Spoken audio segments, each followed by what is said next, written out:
do you think it's like crazy rambling or whatever when people make claims that like there's power-hungry sociopathic maniacs that are actively trying to suppress the will of the free peoples around the world? Like, you think that's a bunch of nonsense? I don't think it is, personally. Not if you really start to go down certain roads. Not if you start to do like some serious research into some things. Not if you look into things like what the World Health Organization is going to be doing next month, the month of May, in regards to setting up a pandemic agreement, a treaty of sorts, with a bunch of countries in the world. I'll be talking more about that in particular at a future video.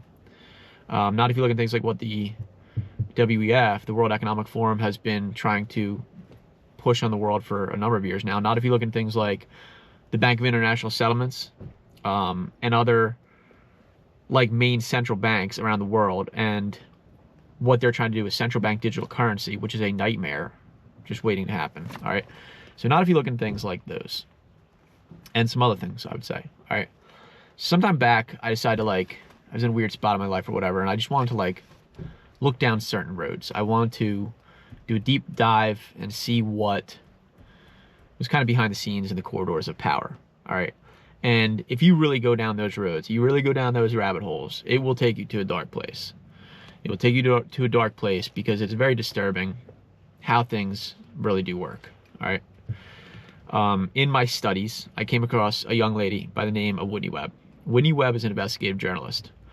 Now, while I do not see eye to eye on everything that Whitney Webb talks about, we do have some differences of opinion.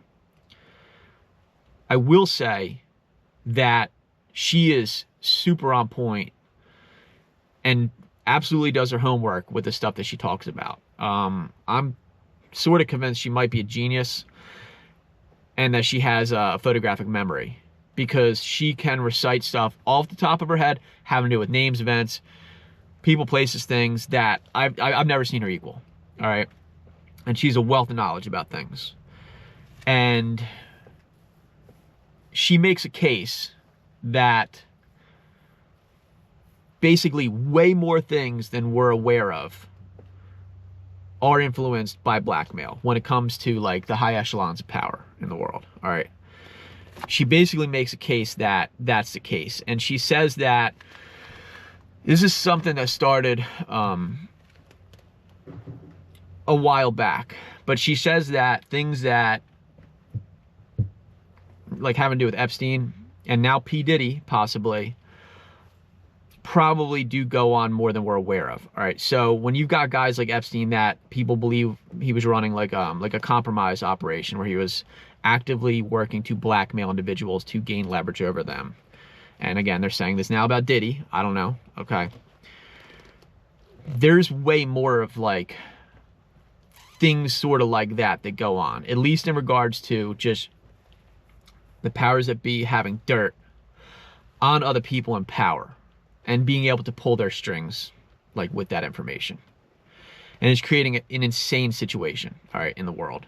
She also makes a case that there is basically a criminal element that is intertwined with the government, and that has started sometime in World War II, around 1942, when the ONI, which is Office of Naval Intelligence, which is military intelligence, needed information pertaining to potential saboteurs and or submarine attacks from Germany.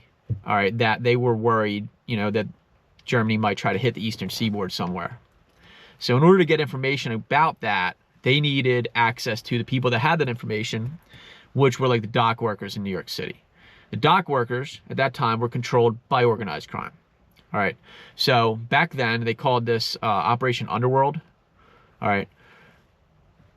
They formally made an alliance of sorts with organized crime. And there's no real evidence to show that ever actually stopped.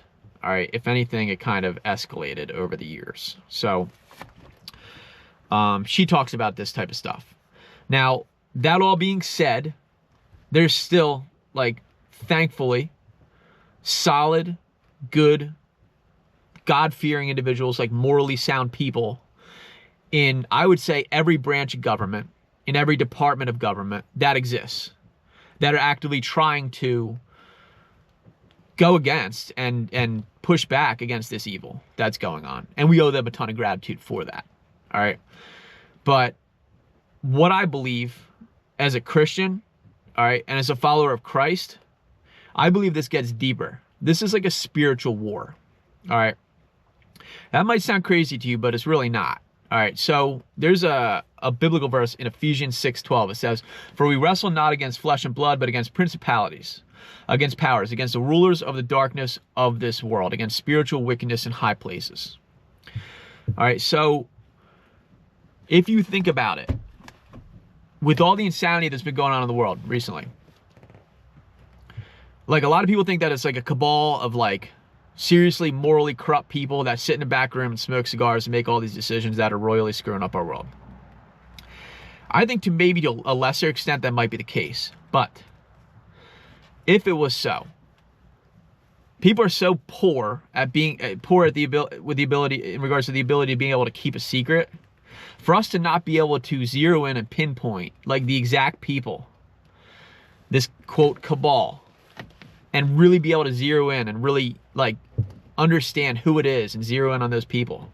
For us to not be able to do that tells you something. It tells you that yes, it is a bunch of morally corrupt people that are causing serious havoc in this world. But there's something else that you can't really pinpoint. You kind of can't put your finger on it.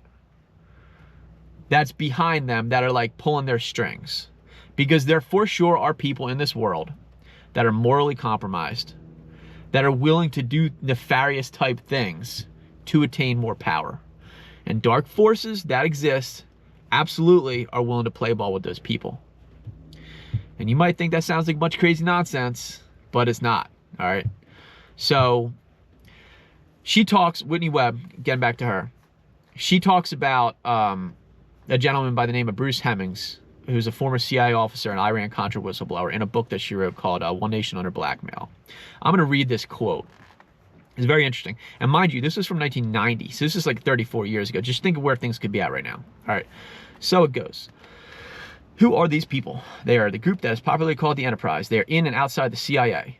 They are mostly right-wing Republicans, but you'll find a mix of Democrats, mercenaries, ex-officio mafia, and opportunists within the group. They are CEOs, they are bankers, they are presidents, they own airlines, they own national television networks.